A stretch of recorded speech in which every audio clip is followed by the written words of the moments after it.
So when I sat down to write this presentation, I did what any normal person would do, which is to go and search Google for how to build the future. And so, a natural question is, so how does one build the future? And one of the things that was interesting when I did a search on Google is that it wasn't particularly helpful, because this is basically what I got in Google search results, which is not going to give a lot of detail in terms of ways to think about the future in ways that hopefully could be educational. But then he took a step back and said, well, wait a minute. So if I look back on my last 20 years or so professionally, I've been very fortunate in my life to be able to be working with teams that basically focused on trying to imagine a better way to think about the future. In the case of Amazon, it was thinking about the future of retail.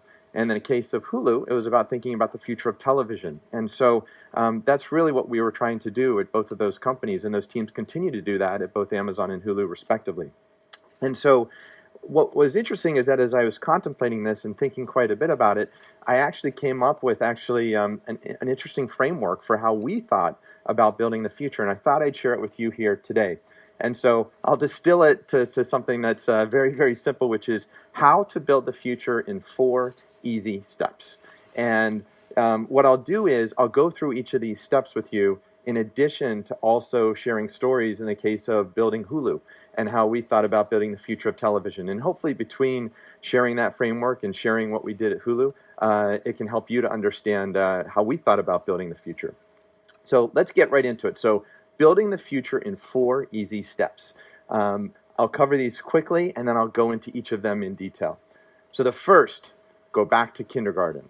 I'll explain what I mean here in a second when I say that. The second, find the negative in life, not the positive, the negative in life. Number 3, ignore everything that you were taught. And then finally, number 4, as Casey Neistat says, which some of you in the audience might know who Casey Neistat is, do what you can't. So those are the 4 ways that you can build the future. Let me go in and explain what I mean by each of these things. So number 1, go back to kindergarten. So when you were in kindergarten, when all of us were in kindergarten, there's a number of things that sort of defined us, and if you go into a kindergarten classroom today, all of these things hold true, and they've held true through time. So the first is that when you're a kindergartner, you see everything. There's no filter. You're aware of everything. You're happy about things when they're very positive. You get irritated when things are irritable. It's a wonderful situation. Kindergartners' eyes are wide open. Their ears are wide open as well. So they're just incredible sponges. And so think about when you were a kindergarten, how much you took in terms of the stimulus of the world around you. There's an insatiable curiosity that kindergartners have, which I absolutely love, where it's the relentless, just how much can you learn each and every day when you're a kindergartner. And then finally, and I'm a father of 4 children, and so I've experienced this very, very directly, including with my son Atticus, there is the question of why. Why? Why? It's the most powerful question that you can ask in life, and kindergartners are so good at asking that question repeatedly. And then they ask it more, and they ask it more, and they ask it more. So when you think about kindergartners, it turns out they're really, they've got minds of entrepreneurs in that they notice what's good and bad about the world. They're incredibly curious, and they constantly question why. And so when you think about, as the team was trying to invent the future of television at Hulu, one of the things that I'll share with you is a story of when I was a young boy. This is a picture of Speed Racer, which is a television show from the 1980s that was very, very popular. And this is one of the things that I was very curious about. I watched this show, I fell in love with it, and this was something that was so important to me that it actually caused me to try and dig deeper into television, candidly, because this was a television show. It made a very big impact on me when I was a kid. So what I did is I basically not just watched that television show, but I actually tried to dive deeper and deeper and ask questions of why about television, which is, how does this thing exist? Where did it come from? What are the people that are involved in making the content that are on that television? How do the business models work for it? And it led me to, over the course of my childhood and really into college, to read every book I could on the business of television. These are just 3 here, from Desperate Networks, Top of the Rock, 3 Blind Mice. I have shelves full of books about the history of media and history of television, and that was sort of my inner kindergartner coming out in terms of just asking why. So go back to kindergarten. The second way to build the future is to find the negative in life, not the positive, the negative. And I'll tell you just a brief story why this is so important is that when you think about the invention of the car, so Henry Ford was one of the kind of early inventors that really made the car a mainstream phenomenon, and everyone else was very, very comfortable with horses as a means of locomotion. So in New York City, I know that this is so kind of tough to visualize, but in New York City there was so much manure in the middle of the city streets in New York City. But people put up with it because they just figure, well, that's what we have to have in order to have locomotion where we can ride in carriages. It takes people like Henry Ford who looks at the manure and says, that's a negative. I think I should do something about that. The invention of the car got rid of all of the manure in city streets around the world. So I'll share with you a negative that I experienced in my life that together with the team at Hulu, we were actually able to do something about. So imagine that this is me as a kid. It's probably more appropriate to say this is me as a kid, but pretend that this is me as a kid running, and specifically running home in the afternoon. This was a typical thing from my youth. I would get dropped at the bus stop after school at the end of our street, Moonlight Drive, at 3:34 every afternoon. I'll explain why I know exactly what minute it was. And what I would do is I would set off in a big sprint to try and get home. I would not get home until 3:38 p.m. every day. Unfortunately, my favorite show, Speed Racer, started at 3:30 every day. So what it meant is that I never saw the start of my favorite television program. This was a very big negative for me. As you can tell, it scarred me deeply. I so wanted to be able to watch that opening scene of Speed Racer where they play the song and they start the show, but I couldn't do it because the way that television worked is that, and this predates some of the people in the audience, the way that television used to work is that you had to show up in a specific room in your house at a specific time and turn the dial to a certain channel, and then you could watch the show. If you were late, tough luck. And this was a real, real big problem. Now, for 60 years, people put up with this. Almost like the manure in the streets of New York City with horses. People kind of got numb to it, and they were okay with it. But I will say that it caused me great pain, and perhaps you could say I never got over that pain. And so it was something that was very motivating for me to want to do something about it. Number 3, in terms of how to build a future, ignore everything that you were taught. Now, this is probably heresy for me to come into a great institution like Nueva and to say ignore everything you were taught. But when it comes to building the future, sometimes ignorance is bliss. Sometimes not having biases is incredibly important towards building and envisioning the future. So let's talk about what that would mean in the case of building the future of television.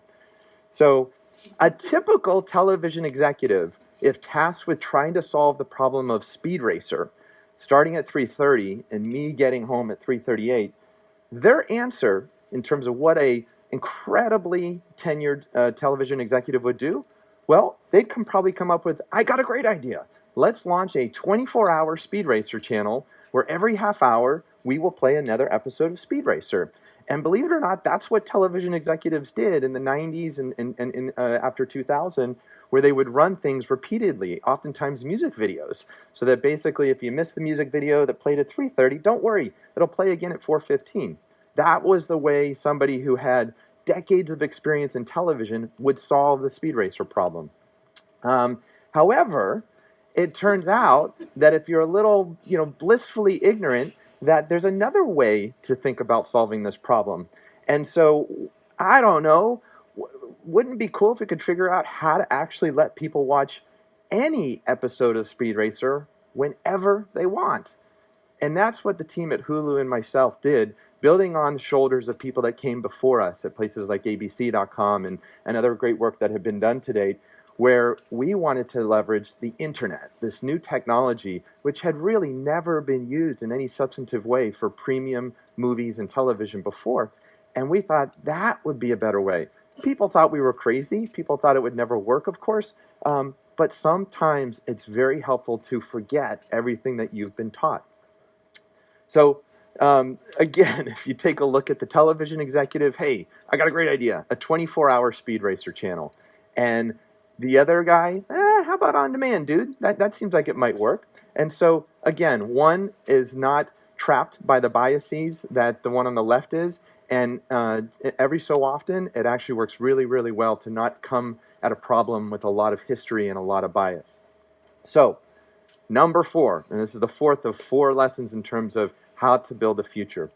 This is do what you can't. And I can't emphasize enough for all of you that when you're trying to build the future, the reality is that most people are going to think that you will fail and that you are not up to the task.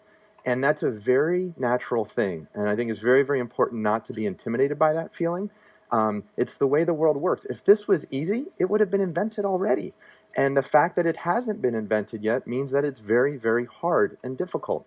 And so when we were thinking about building a new company, we didn't even have a name at the start. It was just called NewCo.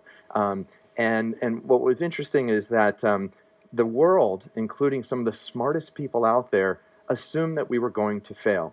And so this is from an article that was written by TechCrunch.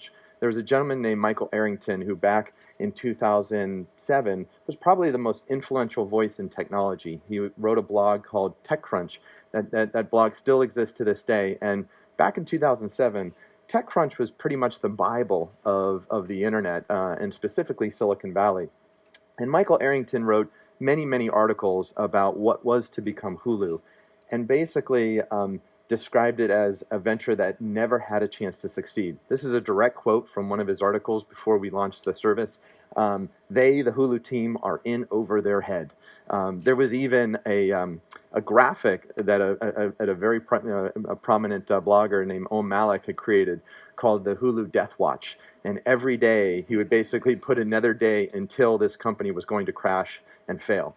And so that wasn't so fun.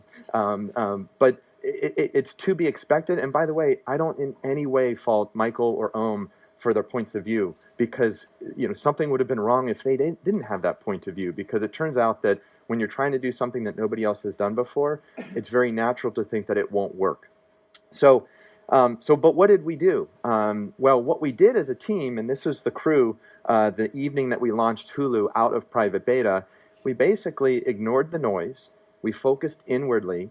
We thought about customers and what they really were telling us, which is they'd like to watch Speed Racer whenever the heck they want, and they like to watch whatever episode that they want. And we got to the hard work of building a service that we ourselves would love, and hopefully other consumers would love as well. And so I'm always excited when you see what can happen when you get a lot of motivated, smart, hardworking people together towards something they're deeply passionate about. And I am not the only one that had a story in this photo of something that was deeply painful to them. I shared with you my Speed Racer story when I was a kid, but I bet you everyone else in that picture has their own story of why the mission of Hulu, why the mission of imagining a better future for TV was important to them. And so what we did is we launched the service. It was received to rave reviews and went on a period of growth that continues to this day. Hulu is a service that does billions in revenue. It serves over 50 million people each and every month. And even earlier this year, it won television's top award, which is the Best Drama Emmy, in addition to the Best Drama at the Golden Globes as well. So do what you can't. If we had listened to everybody in 2007, we never would have bothered. But thankfully, we did bother.